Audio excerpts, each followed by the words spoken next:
dua persepsi. Satu, Yesus mati menurut dogma dan doktrin Kristen. Yang kedua, Yesus itu nggak mati secara akademis. Mari kita selidiki. Kita uji secara akademis data yang dua ini, yang mana yang benar, Yesus mati atau nggak mati. Kan gitu.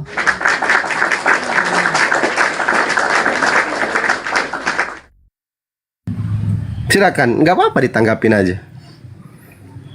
Kalau dikatakan Yesus mati itu, Bantu kalau mau, Bro Admin. ya, silakan Ustadz, silakan. Bro Admin mau dibantu nggak? Kalau mau dibantu saya bantu, gitu loh. Iya bang, gimana bang? Ya kalau saya bantu Bro Admin, bacakan si Pandi ini, apologet Islam ini, kasih Filipi 1:18 Bro Admin. Ya.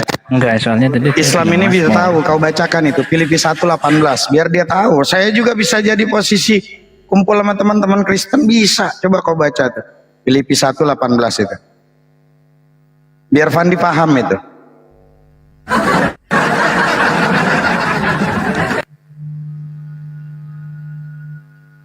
No, baca tuh, Bro Admin. Tapi tidak mengapa sebagaimanapun juga Kristus diberitakan, baik dengan maksud palsu atau dengan jujur. Tentang hal itu aku bersuka cita dan aku kata bersuka cita.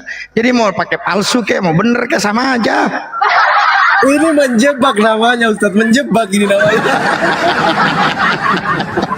Aku bantu Bro Admin, itu ada di datamu gitu loh. Tambah hancur Filipi itu. 1:8 aku belum pernah baca kayak itu Bro Makanya aku Admin. nggak mau, itu yang dibahas Mazmur bang. Hah? Makanya kan aku menolak tadi, jangan. Hah? Itu yang dibaca yang dibahas itu Mazmur. Aku bantu biar agak bagus gitu loh. Dalam hal bernarasi itu lawan apologet agak ngeri kalau apologet Islam ini kalau nggak dibantu gitu loh, kasihan. Gitu. Enggak, itu ceritanya Ustadz Hanafi. Bro Admin ini sudah jalan di tali jembatan yang hanya tali aja satu biji. Terus ada lagi yang bakar di ujungnya. Jadi tambah hancur dia.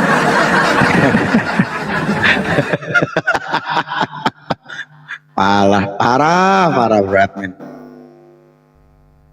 Aduh. Mudah-mudahan sehat selalu lah Bro Admin lah. Amin. Kita doakan yang baik-baik saudara Siap, kita. Bang. Hidayah itu kita nggak tahu ya datangnya kapan dan di mana, kita nggak tahu. Kita cukup Ustadz ya, kita cukup menyampaikan aja.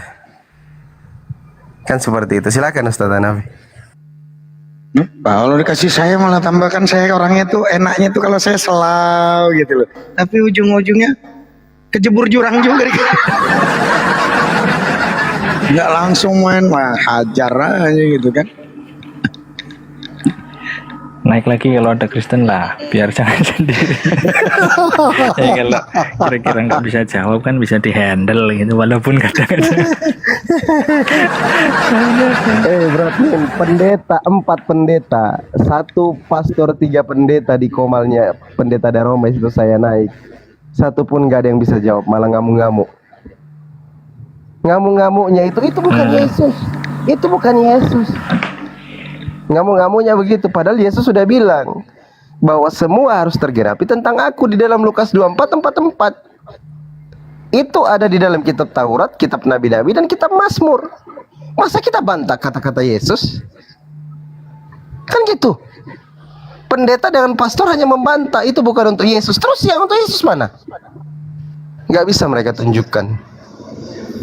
Seperti itu Bang Admin. Waalaikumsalam yang baru bergabung. Ya, sambil bantu biasanya gini. teman-teman semuanya. Kalau ada sisa-sisa gaji yang nggak kepake, silahkan hostnya kasih lem. Ntar aja teman-teman. Anak meong kayak, anak singa kayak, anak pohon kayak, kasih aja udah semua dah. Jangan cuman dilemparnya cuman masalah cuman bunga-bunga, kan belum meninggal itu hostnya. Bunga mulu dikirimnya. Iya, jangan cuma lempar. Kasihan, udah didoain awarahum dia.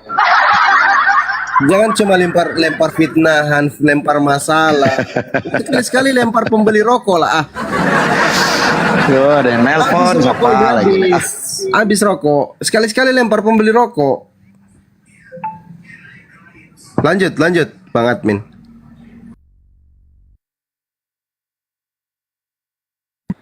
Iya.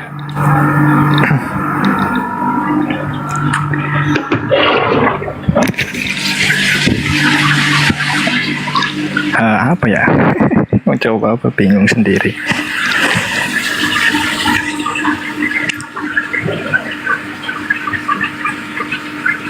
Memang agak berat, saudara. Tapi gini, coba Silakan, silakan. coba mencerna ya. Memang betul dikatakan di dalam Mazmur ya. Ini konsepnya atau cara berpikirnya sama dengan tadi yang aku sampaikan ke Bang Hanafi. Kalau Bang Fandi menggunakan satu ayat bahwa Allah memerintahkan para malaikat di dalam Mazmur itu menunjukkan bahwa Yesus tidak mungkin menderita. Bagaimana dengan Mazmur yang lain yang menunjukkan penderitaan? Misalnya yang di Nubuat Eli-Eli itu loh. Kalau nggak salah ingat di Nubuat Eli-Eli itu di ayat berapanya itu yang berikutnya. Itu kan kutipan Mazmur juga. Di dalam kutipan itu kan juga dikatakan mereka menusuk tangan dan kaki kalau nggak salah. Itu kan sama persis dengan yang terjadi oleh Yesus loh. Kakinya ditusuk sama tangannya. Kemudian mereka mengundi jubah,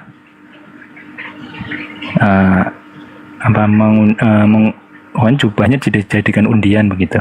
Aku lupa ayatnya, tapi ada begitu di dalam Eli-Eli lama Sabaktani itu ayat berikutnya. Mazmur juga dikatakan demikian dan itu digenapi oleh Yesus. Gimana itu bisa kenapa hanya percaya dengan satu saja, tapi ayat yang lain yang menunjukkan penderitaan tidak Saya gini, percaya juga.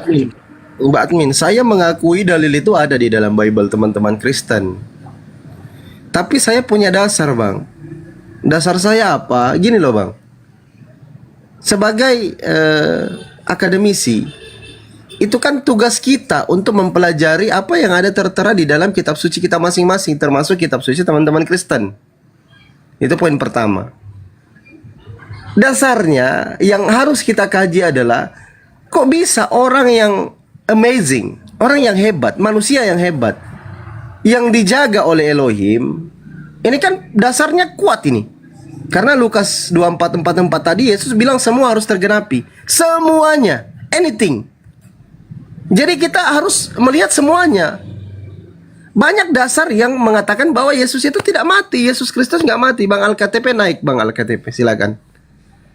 Banyak data dan literasi. Ada juga yang mengatakan dan dikait-kaitkan bahwa Yesus itu mati. Tangannya terpaku, inilah itulah dan sebagainya. Ada data seperti itu dalam Bible. Cuman kita menghadapi dua persoalan ini. Betul disalib, mati terbunuh atau tidak? Tidak mati terbunuh, tidak mati tersalib. Ini masih ada dua perkara yang harus kita selesaikan dalam Bible. Mari kita kaji, kita uji. Kan seperti itu. Silakan Ustadz. Bro Admin, coba Bro Admin baca di inilah. Iya Bang. Di Roma 5 nomor 20. Kan saya belajar harus bertanya sama orang Kristen. Karena yang tahu kan pasti orang Kristen kan. Siap, ini jangan jebakan lagi toh bacanya. Enggak, Paulus nih soalnya. saya nggak pernah jebak temen. Kan kita best friend kawan. Kita kan pengen belajar kan, kitab suci kan. Nanti saya minta penjelasan dari Bu Admin. Gak ada Bro Admin. Kita kan masih hidup tuh kita pengennya nolong orang. Kucing tenggelam aja saya tolong. Apalagi manusia tenggelam dalam kesesatan. Kucing tenggelam aja saya tolong. Ya tapi kan aku nggak sesat tuh. Coba Roma 5 nomor 20 coba baca. Dia jelaskan ke saya apa maksudnya itu. Roma 5 nomor 20. Ini saya jadi upgrade nih.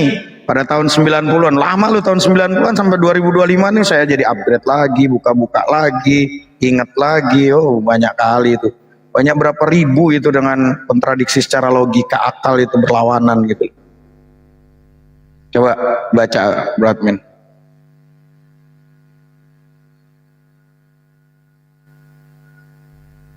Tetapi hukum Taurat ditambahkan supaya pelanggar menjadi semakin banyak.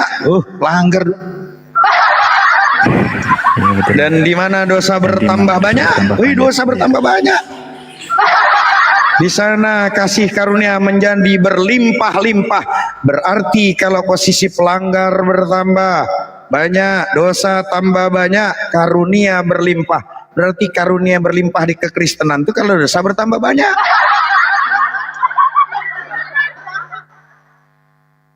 Coba menurut Bang Admin gimana? Ntar saya salah nafsirinnya lagi. Beleng-beleng Ya, saya itu nanti kan- nafsir.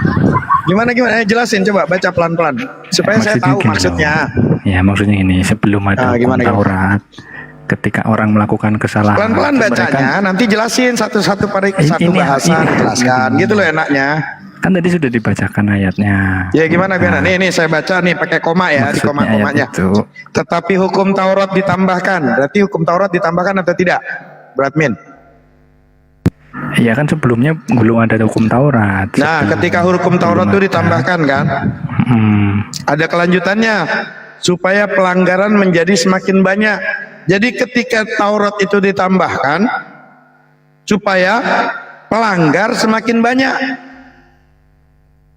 Gimana tuh? Dan di mana dosa bertambah banyak. Nah, orang hukum Taurat itu ditambahkan, pelanggaran semakin banyak, yang dosa semakin banyak. Iya benar Bang.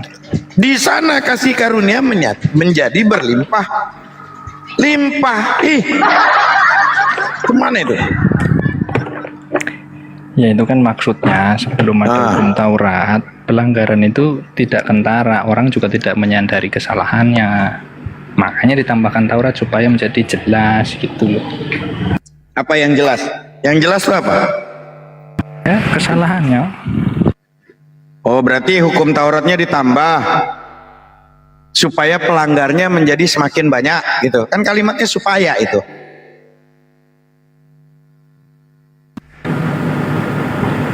Iya. Kalimatnya kan supaya pelanggaran. Nah, kalau kalimat arti supaya itu apa sih bahasanya? Supaya pelanggaran menjadi semakin banyak. Harusnya nanya sama Bro Admin nih, yang posisi orang lagi nerjemahin kitab ini biar nggak salah ini.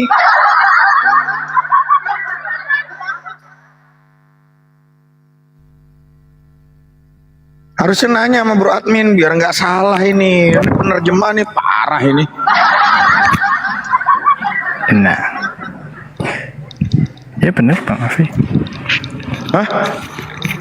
Ya benar itu udah. Jadi sebelum ada hukum Taurat, orang berbuat kesalahan itu tidak menyadari. Makanya ditambahkan satu hukum, yaitu ukuran yang jelas hukum Taurat gitu. Nah, ketika ditambahkan tuh hukum Taurat supaya pelanggaran menjadi semakin banyak. Oh, hukum ada kok makin banyak pelanggaran. Ya kan jadi jelas yang melanggar siapa, yang enggak siapa, karena sudah ada hukumnya. Sebelumnya kan nggak ada Taurat, nggak ada hukumnya. Mereka yang melanggar nggak merasa melanggar dan nggak bisa dituntut juga. Gitu. Makanya ditambahkanlah hukum Taurat supaya jelas nih mana yang salah, mana yang benar. Oke, lanjut di Galatia 3 nomor 10. Jangan lanjut tuh, kira-kira diterima apa enggak? Ya udah, itu kan penjelasan kamu, saya terima. Oh ya. Walaupun oke. kan kita kan berbeda, enggak masalah kan, bukan berarti saya harus mengatakan kamu salah. Kita berbeda enggak masalah. Tapi ayat ini ada di Galatia 3 nomor 10 sama Galatia 3 nomor 11. Coba kau baca itu. Lanjut sama 11-nya. Ini sebetulnya Bro Admin tuh jadi benar-benar belajar Bible, teman-teman. Di sini dia nggak pernah baca Bible-nya sampai utuh ini. Jujur lu Bro Admin, lu nggak baca kan? Jujur aja lu, nggak mau jujur lu, awas lu. Gua kepret lu. Ya aku kan ngomong yang aku ngerti-ngerti aja toh. Kalau yang nggak ngerti aku nyimak gitu. Bro Admin so-soan, padahal dia sekedar pas baca dia langsung apaan sih nih gitu. Enggak toh. Assalamualaikum. Assalamualaikum warahmatullahi wabarakatuh, teman. Nah, akhirnya ada yang buka silakan Bang Damon. Ya jangan aku terus yang di Ada Uclim di sini, Bro Admin. Salah posisi saya. Ini kan biar 2 lawan 2 gitu, maksudnya gimana? Iya, biar aku nggak sendirian. Oh ya udah. Tapi masalahnya saya di pihaknya yang atas. Nah itu dia. Kan di situ kan Jangan tadi kamu menerjemahkan itu Bang Bro Admin. Di Iya, Galatia 3 nomor 10-nya itu karena semua orang, koma. Ini saya baca sesuai teks. yang hidup dari pekerjaan hukum Taurat, berada di bawah kutuk. Bahaya lagi nih. Aduh, iya benar. Sebab ada tertulis, terkutuklah orang yang tidak setia. Jadi terkutuklah orang yang tidak setia melakukan segala sesuatu yang tertulis dalam kitab hukum Taurat. Betul. Aduh. Di sini mau maju salah, gua mundur salah diterjemah. Nah, ini yang salah hostnya sih, malah buka room kayak gini. Harusnya diam-diam tok. Nggak cari Kata yang bahasa nambahin atasnya lagi. bisa di atasnya kan nih suruh bro admin yang tanggung jawab jelasin ke gua sih kagak ngerti ini kontradiksi apa kagak bro admin. Kalimat atasnya kan karena semua orang yang hidup dari pekerjaan hukum Taurat berada di bawah kutuk, sebab ada tertulis, terkutuklah orang yang tidak setia melakukan segala sesuatu yang tertulis dalam kitab hukum Taurat. Ini yang benar kata-kata yang di atas perikopnya atau yang di bawah?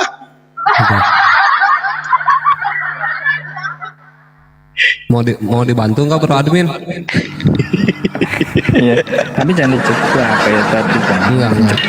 Kalau mau dibantu ya boleh sama teman dibantu. Tenang, nggak kena cekek juga. Iya silakan bang. Gampang. Gue yakin bang teman gue yakin bro admin baru baca ini ayat. Iya, tapi ya gini, Apa sih? bang. Silakan bang teman, bantu bang. Enggak, saran dari teman kan KTP udah domisili Indonesia kan, tinggal dikirim ke Ustadz Hanafi open camp, terus nyebutin asyhadu alla ilaha illallah wa asyhadu anna muhammadar rasulullah.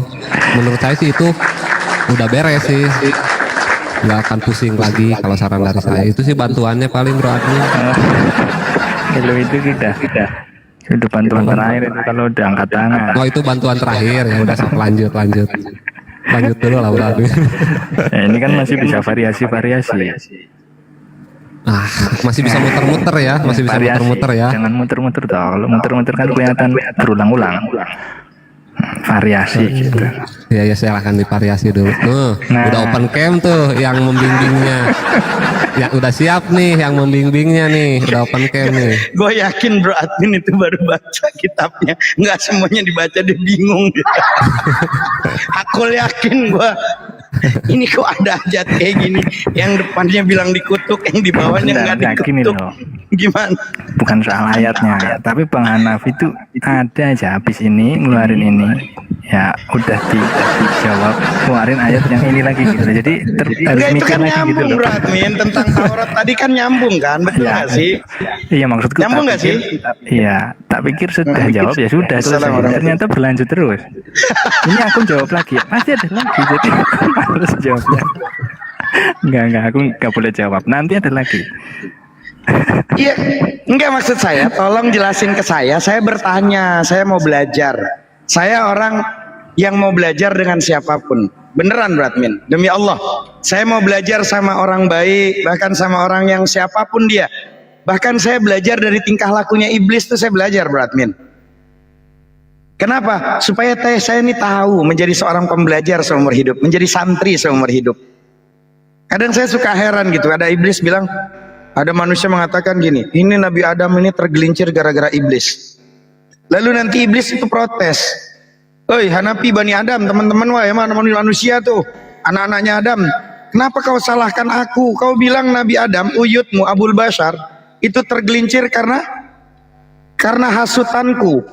Nah aku ini menjadi laknatullah itu gara-gara kamu loh, gitu loh. Jadi saya kadang belajar dengan bahasa-bahasa logika gitu loh, Bro Admin. Karena saya itu pemikir, selain pembaca saya pemikir gitu. Iya ya. Saya itu walaupun dibilang laknatullah, walaupun dibilang iblis, setan kata dia, rajanya setan iblis gitu, laknatullah. Tapi saya menuhankan Tuhan yang benar loh. Saya tetap menuhankan Tuhan yang benar loh. Ya kan? Tapi kalian itu bukan anak saya, bukan keturunan saya. Kok bisa kalian tuh nggak dapat milih Tuhan yang bener itu loh, kata iblis. Dan sambil makan kebuli, datang kebuli nih Bro Admin. Wih, ngobrol sama Bro Admin ada kebuli gue. Bener Cair. kebuli. Nggak percaya Cair. gila. Teman belum cair ini aduh, perpuluhannya masih sedikit. Oh, kebuli itu. Itu mah nasi kuning. Kebuli loh. Nasi kuning Pak Ustadz. Kebul itu kalau di bahasa Jawa tuh asap Bang. Iya. Nasi kebuli berarti nasi berasap. Kebuli. Aduh ya Allah. Iya coba itu, ayolah Bro Admin dijelaskan ke kita lah. Itu apa maksudnya ayat yang posisi Galatia 3 nomor 10 sama Galatia 3 nomor 11-nya. Dibaca aja dilanjut. Ya apa ya? Cari di Google aja deh. Kalau aku yang jelasin nanti dibantah lagi. Enggak bantah, mana ada bantah. Saya mana ada bantah. Enggak bantah Sama saya. sih, paling aku juga kan baca. Paling gitu Pernah aja saya sih. bantah. Bro Admin juga kenal Temon kan. Temon bukan tipe yang membantah kan, tapi main cekek aja gitu kan. Cekek sama teman pokoknya. Saya ngomong dicekek pokoknya. Enggak sih maksudnya, ya. Kalau gitu sih ya aku nggak ngerti juga sih Bang pastinya gimana ya. Cuman aku juga baca informasinya. Udah dibaca tapi Kayak udah gimana, dibaca kayak belum baca gitu. coba pelan-pelan dong. Jujur udah dibaca gua baru dengar dari gua. Takutnya ntar Bukan, disangka maksudnya gua yang cara salah. menjawabnya gitu loh. Nah, gimana ini cara kalau menjawabnya? Pertanyaan ini jawab ini ya. Cuma kadang-kadang kan pertanyaan ini nggak ada di dalam catatan. Misalnya yang tadi Bang Hanafi tanya, jadi jawabnya kan bingung loh. Aku baca soalnya. Ini pertanyaan ini biasanya ini kan gitu. Kan ini kan terjadi lama tuh perdiskusian. Nah yang ini baru jadi aku catat kan gitu. Ya nanti saya tunggu jawabannya. Berarti ada di Galatia 3 nomor 10, lalu nanti ada Galatia 3 nomor 11-nya, coba dibaca dilanjut itu coba. Dan bahwa tidak ada orang yang dibenarkan di hadapan Allah karena melakukan hukum Taurat. Betul. Jadi bahwa tidak ada orang yang dibenarkan di hadapan Allah. Jadi nggak dibenarkan di hadapan Allah karena melakukan hukum Taurat. Adalah jelas. Karena orang yang benar akan hidup oleh iman. Jadi bukan pakai kitab Taurat. Ketawa, Bro Admin baru baca. Astagfirullahaladzim. Ya, Itu temanya aja, Bro Admin. Itu temanya aja kau lihat temanya, Bro Admin. Kita gas Temanya terus aja kau aja. lihat. Admin awas jebakan. Awas, nah ada jebakan. Oke, teman izin di bawah dulu kasihan Bro Admin takut terintimidasi ya, teman nyimak di bawah aja. Ya aku juga mau. Assalamualaikum. Ini aku ditanya lagi malah. Catatanku kurang banyak ini Bang Hanafi. Nggak apa-apa, Lebih sambil banyak nanti. nih. Sambil nanti tanya-tanya, cari-cari sama apologet yang lebih senior lah, Bro Admin. Tuh. Assalamualaikum warahmatullahi yang udah hadir. Nah, kan dari sini kan jadi yang teman-teman Muslim jadi belajar kitab suci Qur'annya karena pertanyaan dari Kristen. Yang posisi Kristennya jadi belajar dari Muslim yang bertanya tentang kitab sucinya, kan jadi terbuka. Benar, Gitu. benar. Jangan malah ketika kalian itu dibacakan kitab sucinya marah-marah. Orang kita baca kitab suci kok marah-marah gitu loh. Ngadi-ngadi. Aduh ya Allah. Ya. Itu dari Roma kan? Dari apa? Ayat Roma 5 nomor 10 ya? Nomor apa? Nomor 20 ya? Dari situ kan. Roma nomor 5 Roma 5 nomor 10. Nah, itu dibaca dulu. Apa nanti jawabannya gitu Bro Admin. Lalu bagaimana lari ke Galatia 3 nomor 10-nya sampai Galatia 3 nomor 11. Itu nyambung. Jangan dibilang sepotong-potong ayat, orang redaksinya tentang hukum Taurat kok.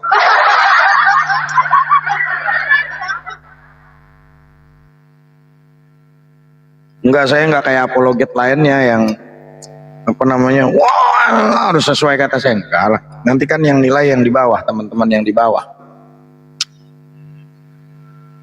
Mana teman-teman yang Kristen yang lain nggak ada yang ini kan, nggak ada yang mampu untuk ngajakin bro admin ini. Aduh, bahaya ini, bah.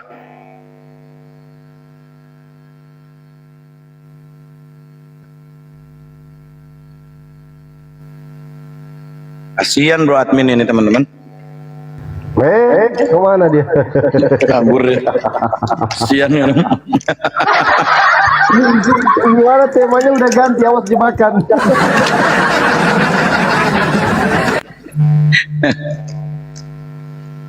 Kita nggak boleh maksa orang, la ikraha fiddin, teman. Karena di ayat Al-Quran itu tidak ada paksaan. Ya nggak boleh maksa orang untuk masuk ke dalam agama Islam, itu nggak boleh maksa. Kenapa demikian? Karena kebenaran itu sudah nampak bagi orang yang mau mencari kebenaran. Ya, jadi dalil Al-Quran tidak ada paksaan dalam agama. Karena Al-Quran itu sifatnya hudan. Status daripada Al-Quran itu dzalikal kitab la raiba fih hudan lil muttaqin. Jadi dia itu petunjuk. Ya. Dia adalah petunjuk. Sama persis seperti air minum itu statusnya adalah menyegarkan. Ya. Jadi Islam tidak boleh maksa, tapi agama dongeng memaksa. Ada lagi, lepas lagi kayak itu. Pokoknya ada yang lepas juga domba-domba, tapi domba-domba tersesat ganti satu lagi, ini satu lagi, gak ada yang mampu. Sok-sokan mau ini, kadang kasihan gitu mereka. Mudah-mudahan dapat inilah, supaya dapat petunjuk lah mereka. Kadang kasihan, sedih gitu loh. Kadang saya tuh dulu sama teman-teman di di UKI, ya di Cawang itu.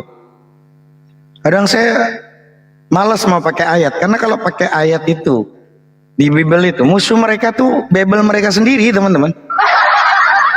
Ketika kita menggunakan secara akademisi dengan data di Bible-nya, musuh mereka itu Bible mereka sendiri. Nggak percaya kalau lagi udah diskusi sama kita. Nggak perlu kita pakai logika mantiknya. Kita keluarkan kasih ayat satu, udah pusing dia. Ini gimana nih? Ini ayat suci apa bukan sini gitu kan? Nggak perlu kita itu bikin dia tuh benci. Sayangi mereka. Ya, lemah lembut kepada mereka. Santunlah kepada mereka. Suruh mereka membaca kitab suci mereka sendiri. Beleng-beleng.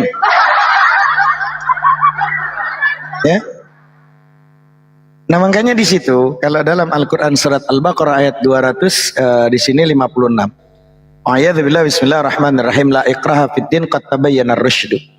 Jadi tidak ada paksaan dalam menganut agama Islam. Kenapa? Sungguh telah jelas jalan yang benar dari jalan yang sesat.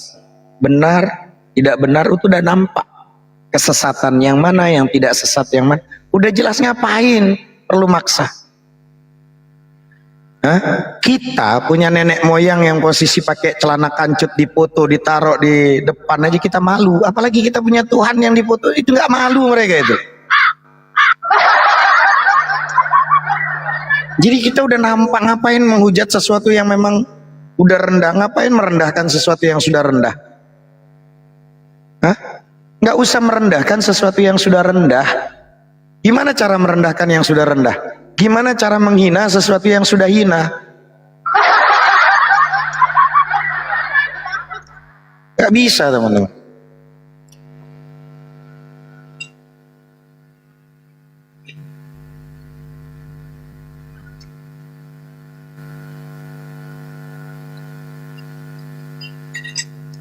Dingin mah. Rokok aman, rokok aman. Rokok aman.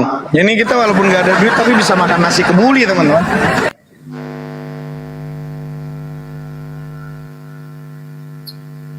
Alhamdulillah. Ya, mana Oten yang lain? Naiklah Oten. Jangan kau tapping kalau kau punya ini kemaluan yang baik gitu. Naiklah ke atas.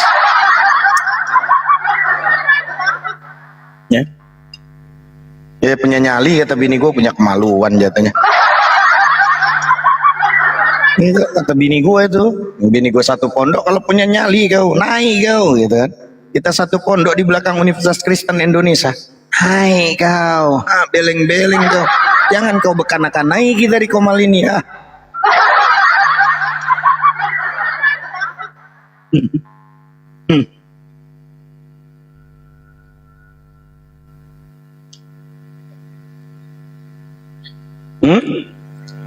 Kawan muslim naiklah, kalau yang mau naik, ada kawan muslim yang mau naik silakan.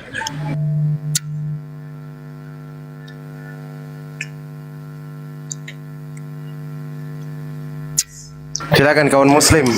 Siapa tahu ada yang rada-rada stres kan. Misalkan, Bang Fandi, aku minta ini dong. Aku minta nomor rekeningnya mau beliin. Siapa tahu ya, siapa tahu. Waalaikumsalam warahmatullahi wabarakatuh. Mulai. Assalamualaikum warahmatullahi wabarakatuh. Waalaikumsalam. Waalaikumsalam warahmatullahi wabarakatuh. Mulai. Ini kayaknya debatnya bukan debat oten ini debat Nggak, tentang ini- ras terkuat di muka bumi ini. Enggak, ini mau izin dulu sama Bang Fandi. Bang Fandi, biar nggak izin berulang-ulang ya. Nanti kalau Pak Ustadz ada debat di sini, kontennya itu aku ambil, terus aku upload. Boleh kan? Boleh. Aku Bayar pokoknya lu. maksa aku. Bayar lu.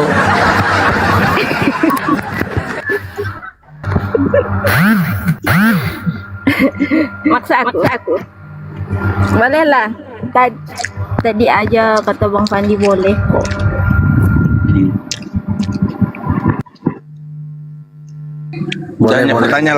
Tanya-tanyain aja lah.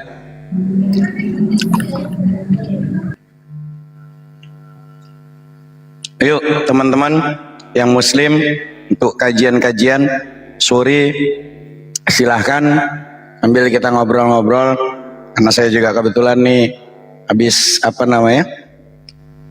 kita udah kajian dari pagi tentang Aqidatul Awam ya, dan selalu saya kalau sore itu kadang buka Komal, tapi karena kebetulan ada di Komal Bang Fandi ya saya ada di sini.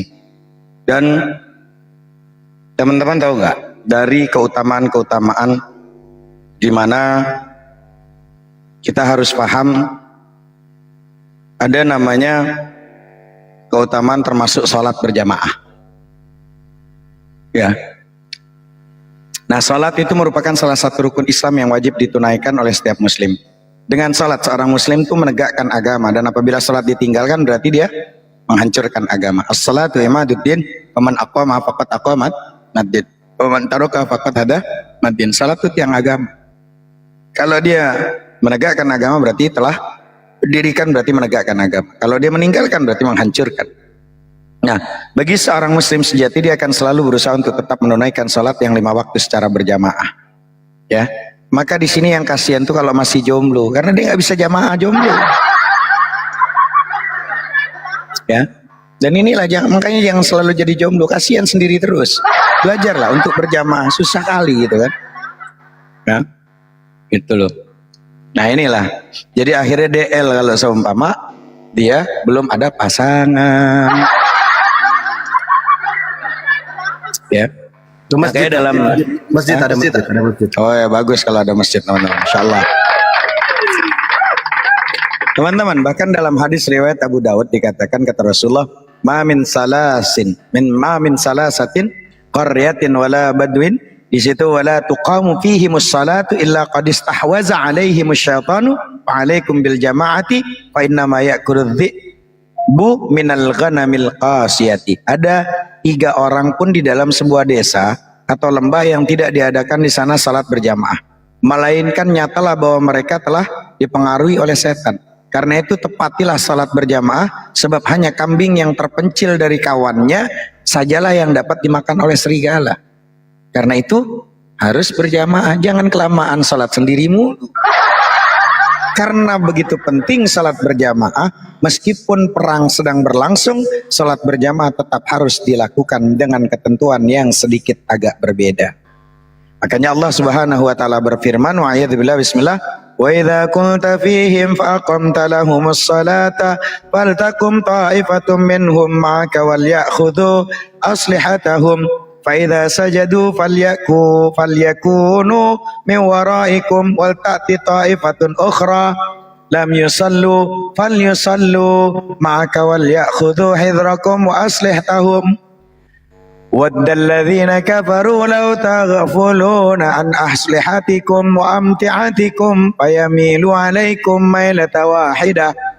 ولا جناح عليكم إن كان بكم أذى من مطر أو كنتم مرضى أو تضعوا أسلحتكم وخذوا حذركم إن الله أعد للكافرين عذابا مهينا. Ya, maka di sini dikatakan, dan apabila engkau Muhammad berada di tengah-tengah mereka sahabatmu lalu engkau hendak melaksanakan salat bersama-sama mereka, maka hendaklah segolongan dari mereka berdiri salat bersertamu dan menyandang senjata mereka. Ini namanya salat khauf. Ya, salat pada saat dalam kondisi perang. Masih harus berjamaah. Ya, itu di surat An-Nisa ayat 102 ila akhiril ayah. Nah, jika salat berjamaah begitu ditekankan walaupun dalam kondisi perang, apalagi nggak kondisi perang. Ya, nah, perlu berjamaah itu. Maka jangan kelamaan jomblo. Ya, karena itu hal itu berarti salat berjamaah memiliki keutamaan yang sangat besar. Ada dua keutamaan yang dari salat berjamaah. Tulis, pertama, orang menunaikan salat jamaah akan memperoleh pahala yang jauh lebih besar daripada salat sendiri. Rasulullah bersabda dalam hadis riwayat Bukhari dan Muslim mengatakan apa? Salatul jama'ati afdalu min salatil fadhi bi 27 darajah. Gitu loh. Maka di situ dikatakan salat berjamaah lebih utama dari salat sendiri sebanyak 27 derajat. Wah, itu salat khauf betul itu Fandi itu. Salat khauf tuh kayak gitu tuh. Nah, itu dipraktekkan itu. Jadi yang satu nanti ini, yang satu gantian, udah kelar gantian. Masya Allah, itu lagi perang aja jamaah. Ya, Masya Allah itu. Nah, itu menghadapnya tengok kanan tengok kiri juga teman-teman, ngelihat posisi senjata apa arahnya musuh tuh di mana. Itu menghadapnya di arahnya musuh. Ya, arah musuh itu. Menghadap ke musuh memang disuruh sama Allah dalam Al-Qur'an, menghadapnya ke arah musuh. Ya, bukan marah menghadapnya ke Ka'bah. Posisi ada di berlawanan, habis lu dicekek lu. Ada cara. Ya. Nah, maka ini berjamaah. Jadi ketika salat berjamaah dilakukan di masjid, dan memang harus di masjid bagi laki-laki, pahalanya akan diperoleh lebih besar dari sesuai dengan kejauhan dan perjalanan menuju masjid. Makanya kata Rasulullah dalam Muslim dan Abu Musa hadis riwayatnya dikatakan inna a'dhaman nasi fi salati ajran ab'aduhum ilaiha amsan. Sungguhnya orang yang terbesar pahalanya dalam salat dia yang paling jauh perjalanannya. Makanya kalau bisa nanti kita salat itu posisi ada di Jakarta, salatlah ke Makassar, ke Sulawesi. Pakai ban dalam lu ke sono kan gitu, repot juga gitu loh. Nah, di situ teman-teman ya, perjalanannya lebih jauh, pahalanya makin banyak. Lalu yang kedua dari salat berjamaah adalah memperkokoh semangat persatuan dengan sesama muslim. Jangan saling berjumpa di masjid, menunaikan ibadah sama, sangat memungkinkan bagi kaum muslimin memperkokoh semangat persatuan. Itu daripada hikmah salat jamaah. Ya.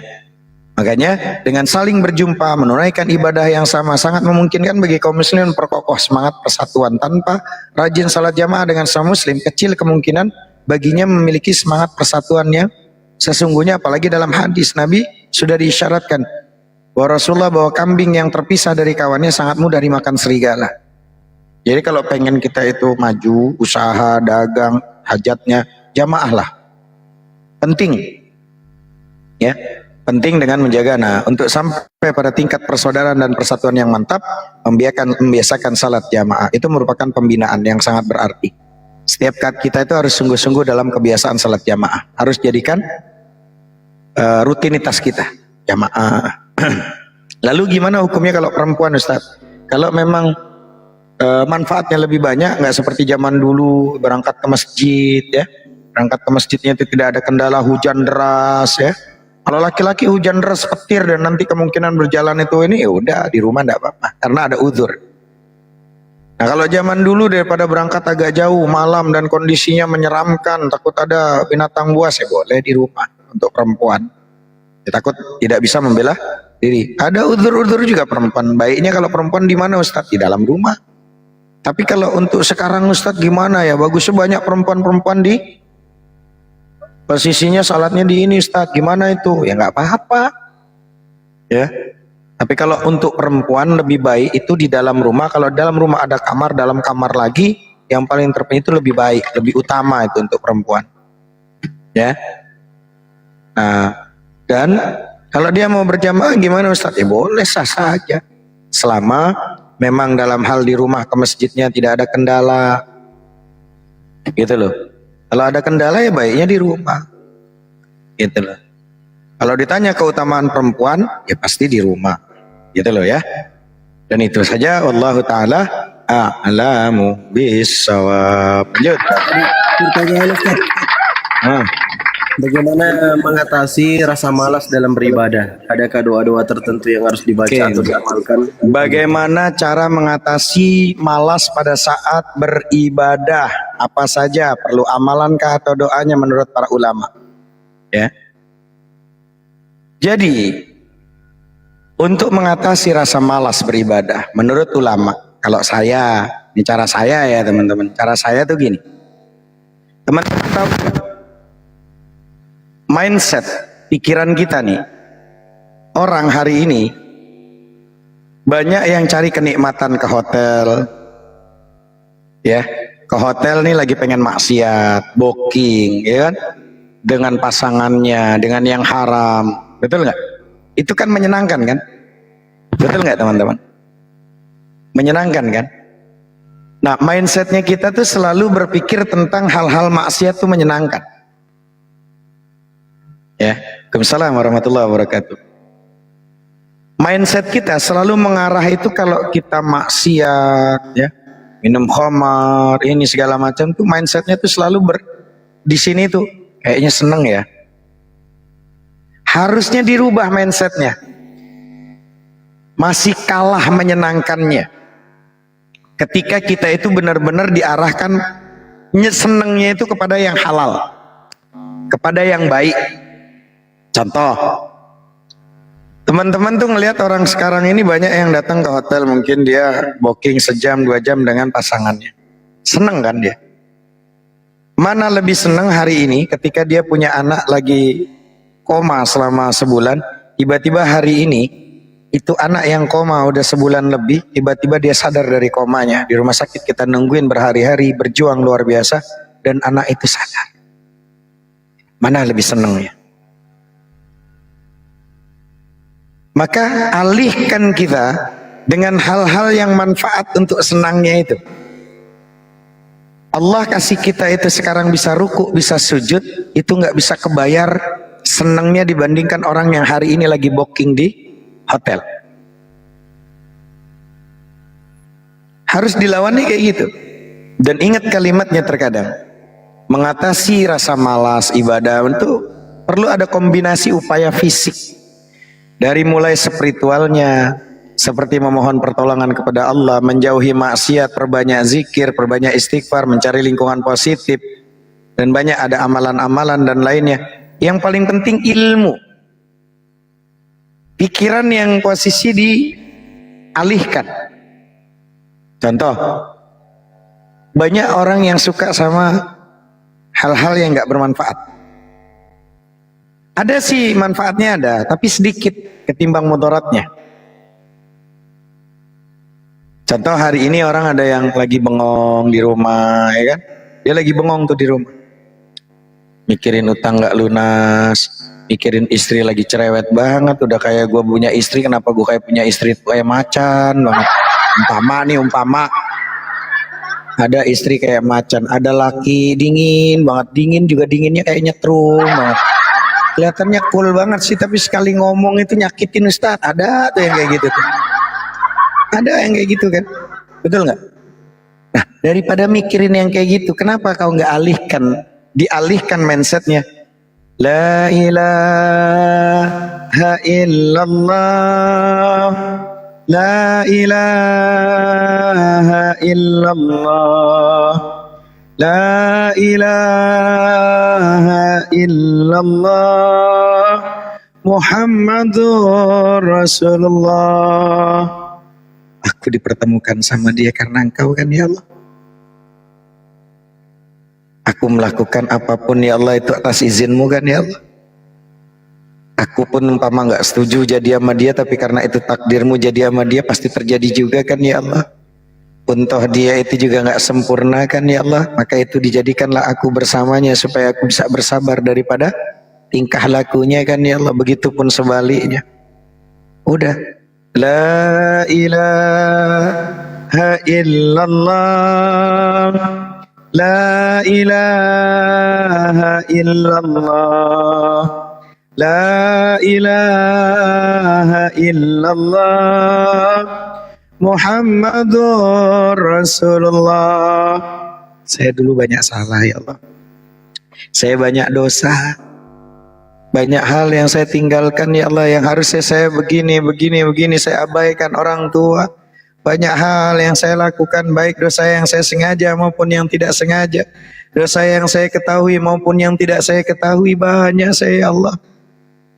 Astaghfirullahaladzim, astaghfirullahaladzim, astaghfirullahaladzim, min kulli dzambin azim, astaghfirullahaladzim, astaghfirullahaladzim, astaghfirullahaladzim, min kulli dzambin azim. Dari mulai kita berpikir tentang hal-hal yang baik, ya Allah, makasih ya Allah. Ngelihat orang-orang kok senang ya ngelakuin yang membuat lalai. Hari ini aku banyak keinginan, hari ini aku banyak masalah, tapi pada saat aku ingat la ilaha illallah, la ilaha illallah, la ilaha illallah, Muhammadur Rasulullah, mulai surut. Hal-hal yang merangkap. Boleh dirangkap sambungan pertanyaannya. Kalau misalkan dia mau ibadah, mau sholat, di dalam satu ruangan ada patung Yesus, ada patung Bunda Maria, ada pohon Natal, sah nggak sholatnya, Ustaz? Itu aja, silakan. Sholat itu tetap sah, sholatnya tetap sah, sholatnya itu tetap sah. Ya, kita sholat mau dimanapun, sholat itu tetap sah, selagi posisi wudhunya sesuai dengan syarat dan rukunnya, sholat sesuai syarat dan rukunnya. Tapi lari kepada posisi adab, ya, tempat yang lebih baik daripada ada lingkungan yang posisinya di situ ada patung, ada gambar-gambar, ya. Lebih baik kita sholatnya di lapangan sekalian, ya. Assalamualaikum, kalau saya zikir, waalaikumsalam warahmatullahi, kalau saya zikir istighfar 10.000 kali, bagus nggak Pak? Bagus. Kalau teman-teman punya hajat, punya keinginan, maka alangkah baiknya istighfar sampai kalau perlu 100.000, 10.000, silahkan. Pakai yang, kalau itu kan ada tuh yang elektrik tuh ya teman-teman ya, nolin, astagfirullahaladzim, astagfirullahaladzim, astagfirullahaladzim, astagfirullahaladzim, astagfirullahaladzim, astagfirullahaladzim, dari pagi tuh. Terlihat udah sampai berapa. Salawat salli ala sayyidina Muhammad wa ala ali sayyidina Muhammad, Allahumma salli ala sayyidina Muhammad wa ala ali sayyidina Muhammad, Allahumma salli ala sayyidina Muhammad wa ala ali sayyidina Muhammad. Coba buktikan setelah kau lazimkan itu, ada perubahan apa setelah itu? Ya, pasti ada perubahan, dan saya tunggu perubahannya setelah Anda melakukan itu semua. Istighfar 10.000, salawat 10.000, ya. Zikir 10.000, la ilaha illallah, la ilaha illallah, la ilaha illallah, la ilaha illallah, la ilaha illallah, la ilallah, la ilaha illallah, la ilaha illallah. Man lazimal istighfar yaj'al lahu makhraja wa yarzuqhu min haitsu la yahtasib. Siapa orang yang lazimkan lisannya untuk istighfar, ya, maka Allah akan berikan jalan keluar dari kesusahannya, dan didatangkan rezeki yang dia nggak tahu datangnya dari mana. Man lazimal istighfar, lazimkan istighfar. Astaghfirullahaladzim, astaghfirullahaladzim, astaghfirullahaladzim, astaghfirullahaladzim, astaghfirullahaladzim, astaghfirullah. Atau pakai Sayyidul Istighfar lebih bagus lagi. Allahumma anta rabbi la ilaha illa anta khalaqtani wa ana 'abduka wa ana 'ala ahdika wa wa'dika mastata'tu. A'udzu bika min syarri ma sana'tu, abu'u laka bi ni'matika 'alayya wa abu'u bi dhanbi faghfir li fa innahu la yaghfiru dhunuba illa anta. Allahumma anta rabbi la ilaha illa anta khalaqtani wa ana 'abduka wa ana 'ala ahdika wa wa'dika mastata'tu. A'udzu bika min syarri ma sana'tu, abu'u laka bi ni'matika 'alayya wa abu'u bi dhanbi faghfir li fa innahu la yaghfiru dhunuba illa anta. Atau mau di posisi lebih pendek, Ustaz? Astaghfirullah rabbal baraya, astaghfirullah minal khataya, astaghfirullah rabbal baraya, astaghfirullah minal khataya, astaghfirullah rabbal baraya, astaghfirullah minal khataya, astaghfirullah rabbal baraya, astaghfirullah minal khataya. Silahkan lazimkan ya. Kalau saya naik motor jalan di hati istighfar, bagus ya. Naik motor banyakin istighfar, bagus. Daripada banyakin mikir utang, akhirnya kan nabrak tuh nggak jelas tuh, akhirnya mikirin keluar nabrak nggak jelas. Dengan istighfar, iya ya kan, daripada naik motor mikirannya nggak jelas gitu, akhirnya di nabrak kan gitu. Mendingan sambil istighfar. Astagfirullahaladzim, astaghfirullahaladzim wa atubu ilaihi min jamil ma'asi wa dzunub, astaghfirullahaladzim. Serah deh. Salawat sallallahu ala Muhammad sallallahu alaihi wasallam, sallallahu ala Muhammad sallallahu alaihi wasallam, sallallahu ala Muhammad sallallahu alaihi wasallam. Itu bagus teman-teman, dilazimkan. Lazimkan salawat, istighfar, kunci. Makanya man lazimal istighfar ya yaj'al lahu makhraja wa yarzuquhu min haitsu la yahtasib. Siapa orang yang melazimkan lisannya istighfar, ya Allah saya masih banyak maksiat, saya masih banyak taat yang saya tinggalkan, banyak istighfar, saya akui saya salah ya Allah, ampuni saya ya Allah. Astagfirullahaladzim, astagfirullah, terus jalan diam bengong, astagfirullah, astagfirullah, astagfirullah, astagfirullah, astagfirullah, astagfirullah. Tuh siapa orang man lazimal istighfar yaj'al lahu makhraja, Allah cukupkan rezekinya, wa yarzuqu min haitsu la yahtasib. Allah berikan dia nanti itu rezeki yang dia nggak tahu, tiba-tiba lagi ada urusan, lagi apa, tiba-tiba ada urusan, gol, ada masalah, ada dibantu. Itu istighfar. Jangan-jangan kita hari ini sukses sebagai anak nih, sekarang nih kita, jangan-jangan karena doa dari nenek moyang kita, uyut kita dulunya. Kan bisa jadi teman-teman. Nah, kalaulah teman-teman pengen punya anak keturunan yang sukses, terus doain, lazimkan istighfar, lazimkan salawat. Bukan cuma untuk kita, kalau kita sudah tua bakalan meninggal, untuk anak-anak. Itu saran saya, pesan saya sama teman-teman ya. Orang tua kita dulu saja punya prinsip, saya cukup yang menderita, jangan sampai anak-anak saya menderita. Saya saja yang bodoh, yang penting anak turunan saya jangan sampai bodoh. Nah maka teman-teman lazimkan yuk istighfar ya, lazimkan istighfar supaya ada jalan keluar dari kesusahan kita. Karena bisa jadi karena nggak beli-beli soundcard, karena istighfarnya kurang, bisa jadi itu ya.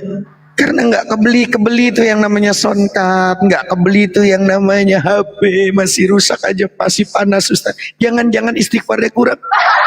Itu bisa jadi. Coba cek, iya istighfar gue kalau pagi 100 aja kagak. Itu juga gue kalau inget Ustaz ya. Ada teman saya di sana. Teman saya yang sono jauh. Sini mah nggak ada, aman sini aman. Teman saya ada di TikTok saat saya lagi ada perlu nih, barangkali istighfarnya kurang. Jangan ini dibawa malah Bang Jimmy ngadi-ngadi tuh Pandi tuh, ngadi-ngadi tuh. Teman saya di sana, teman saya. Gitu loh. Ya, itu apa ya? Karena mungkin jangan-jangan kurang istighfarnya. Ada juga, Ustaz saya lama banget ya jomblo. Barangkali kelamaan jomblo istighfarnya kurang. Saya kelamaan nih jomblo. Istighfar barangkali lu kurang lu. Istighfar kagak nyalahin orang mulu lu. Hah? Ya, pasti kurang. Ayo banyakin yuk. Tambahin gitu loh. Ada tuh yang elektrik tuh. Kalau beri di TikTok paling kalau nggak salah 10.000, 5.000, kalau nggak salah 20.000 yang bagus pakai baterai yang bisa dicas. Astaghfirullahaladzim. Astaghfirullahaladzim. Astaghfirullahaladzim. Min kulli dzambin azim. Sonkat belum kebeli, disindik mulu sama satanapi. Boro-boro kebeli, teman-teman pada iri. Astaghfirullahaladzim. Astaghfirullahaladzim. Astaghfirullahaladzim. Min kulli dzambin azim. Saya Muhammad Hanafi menganjurkan teman-teman yang hadir nyampe 1.200 orang, tolong kalau ada sisa rezeki ya, yuk sumbangsikan sama teman saya tuh yang ono, entah tuh yang ono lagi mau beli kurang dikit ya, sumbang. Kalau umpama muslim ada 100 lebih, nyumbangnya nggak usah banyak ya, 50.000 saja ditransfer tuh ke rekeningnya, cukup besok beli beneran. 100 kali 50.000 orang nyambung beneran. Kasihan saatnya kurang nih, saat dipegang lu beli kagak, tinggal dikit. Teman saya di sana sini mah nggak ada. Jadi teman-teman kalau habis gajian sadarlah, ayolah. Kalau kita berjamaah, berjamaah, al jamaatu rahmah. Jamaah itu ya. Maka kayak gitu. Ya, sumbang saya dulu Ustadz, nanti tak sumbang ke Fandi. Beleng-beleng lah. Ya. Jadi teman-teman, saya dinasihatin sama ibu saya. Kalau kamu nanti punya pasangan, punya sahabat, bahkan punya guru, bahkan punya murid, bahkan punya siapa saja, satu yang kamu harus jauhi, satu makhluk yang kamu harus jauhi. Mau punya pasangan kek, mau punya murid kek, guru kek, sahabat kek, temen kek, satu yang kamu harus jauhi, dan jangan kau berteman sama dia. Mau tahu jawabannya siapa? Ayah, ibu saya, guru saya almarhum, kiai saya bilang apa? Jangan berteman sama orang pelit.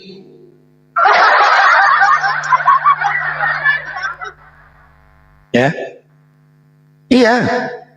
Jangan berteman sama orang pelit. Itu. Karena berteman sama orang pelit itu, teman-teman, jangankan kau punya teman, punya pasangan pelit aja kau, ya. Kalau kau gemuk, nggak usah kau cari yang namanya obat untuk melangsing diri. Kau nanti juga langsing dengan sendirinya. Ya, mama kalau pengen langsing badannya, saran saya gampang, nggak usah beli obat, nggak usah pakai ke Singapura untuk operasi. Kau carilah pasangan yang pelit, insya Allah diet secara otomatis drastis. Ya, iya, beneran. Kalau umpama punya pasangan pelit, iya, otomatis itu udah nggak perlu lu, ya, nggak perlu tuh lu beli diet, obat ini, nggak perlu. Udah otomatis nanti juga secara otomatis tuh langsing sendiri itu. Nggak tahu langsingnya lurus jadinya tinggal tulang doang atau gimana, gue nggak ngerti dah. Ya, iya, itu kita dikasih tahu kayak gitu. Jangan berteman sama dia. Ya, jangan. Betulan teman-teman di bawah pada ketawa semua, kayaknya itu pada di bawah. Ih, kenapa jadi pasangan gua banget itu Ustadz pelit nih.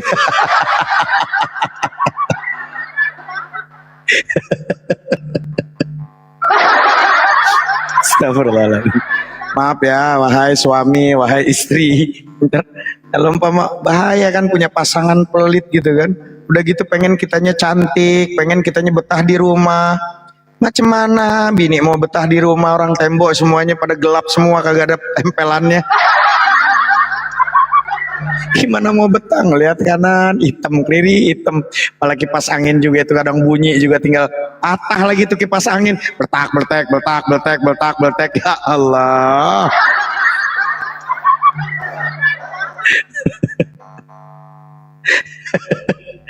Teman-teman, gue sambil makan gak kelar-kelar gue.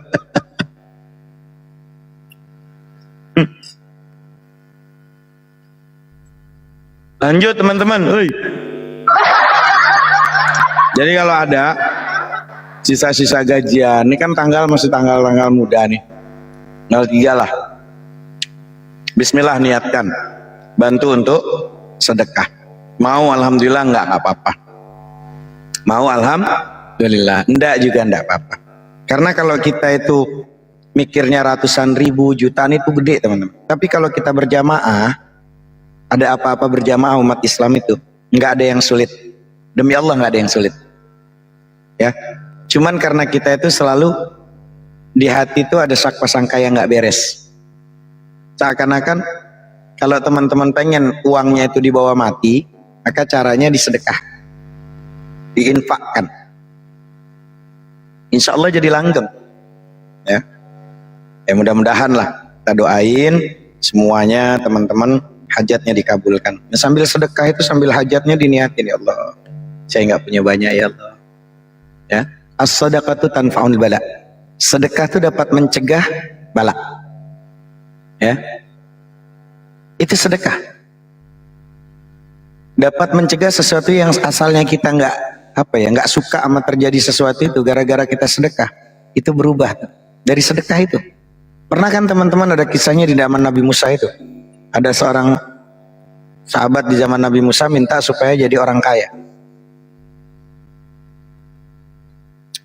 Dia izin sama Nabi Musa sebagai kalamullah. Wahai Nabi Allah, tolong dong sampein ke Allah, saya capek jadi orang miskin. Hah?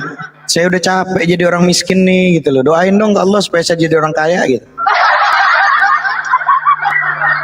Akhirnya Nabi Musa, oh ya udah, diadukan sama Allah, ya Allah, si fulan dan fulana ini suami istri ini susah, capek dia ya Allah. Masa nggak bisa sih Allah dikasih kaya gitu. Akhirnya disalam dari malaikat Jibril bahwa orang si fulan dan fulana ini kaya tapi cuma jangkanya setahun saja. Kayaknya qadarullah yang ditakdirkan nama Allah cuma 1 tahun saja. Oh gitu ya? Iya. Ya udah. Oke. Ketemulah Nabi yang satu sama orang itu. Wahai fulan dan fulana, ada salam dan kau insya Allah akan jadi orang kaya, tapi cuma 1 tahun namanya. Gak apa-apa kata si fulan dan fulana ini suami istri. Gak apa-apa, saya capek soalnya jadi orang susah. Jadi orang miskin saya capek.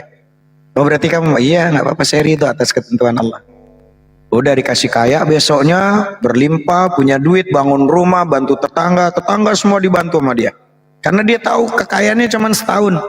Tapi setiap dia punya, dia bagikan ke tetangga-tetangga untuk usaha. Tetangga ini butuh dikasih, tetangga ini butuh dia, karena dia punya duit banyak.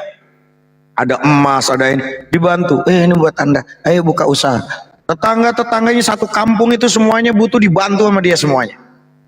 Gak pernah berhenti dia bantu orang, datang orang ini dibantu.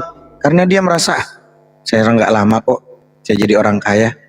Ya udah selama saya kaya saya bantu lagi, ada lagi bantu lagi. Sampai waktunya setahun Nabi Musa tuh ngeh. Lah ini udah 1 tahun lebih nih kok nih orang ini si fulan dan fulana nggak miskin-miskin. Kenapa dia nggak miskin-miskin nih? Hah? Didatengin, kok makan malah tambah kaya itu orang si fulan dan fulana ini. Datang orang, puluhan orang tiap hari datang lagi dibantu, ada orang dibantu tetangganya udah pada kaya. Hah? Semua yang jauh dibantu orang, banyak yang datang dari tetangga kampung sebelah datang ke situ minta bantu anaknya sakit dibantu. Lalu Nabi Musa ngomong, malaikat Jibril itu kan katanya setahun, kok bisa lewat begini nih? Ada salam dari Allah. Apa kata Allah? Ar-Rahman Ar-Rahim. Allah itu maha pengasih, maha penyayang, dan Allah maha kaya. Allah malu melihat hamba ini dikasih rezeki dia masih mau berbagi. Padahal dia hamba yang fakir. Sedangkan aku maha kaya, dia yang fakir saja mau berbagi, apalagi aku. Maka dia terus-terusan jadi orang sukses, teman-teman. Paham? Apalagi teman-teman ya, yang punya deposit kadang sisa ada cuman 10 juta, 5 juta, bahkan ada yang 1.500.000 masih dipegang. Udah kayak besok bakalan hidup terus, ya Allah.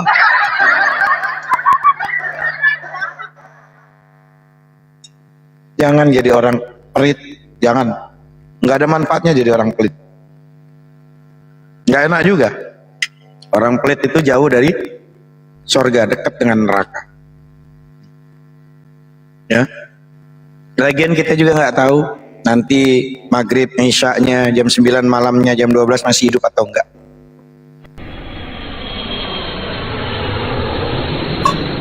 Minimal hari ini kita punya ada sedekah subuh, ada sedekah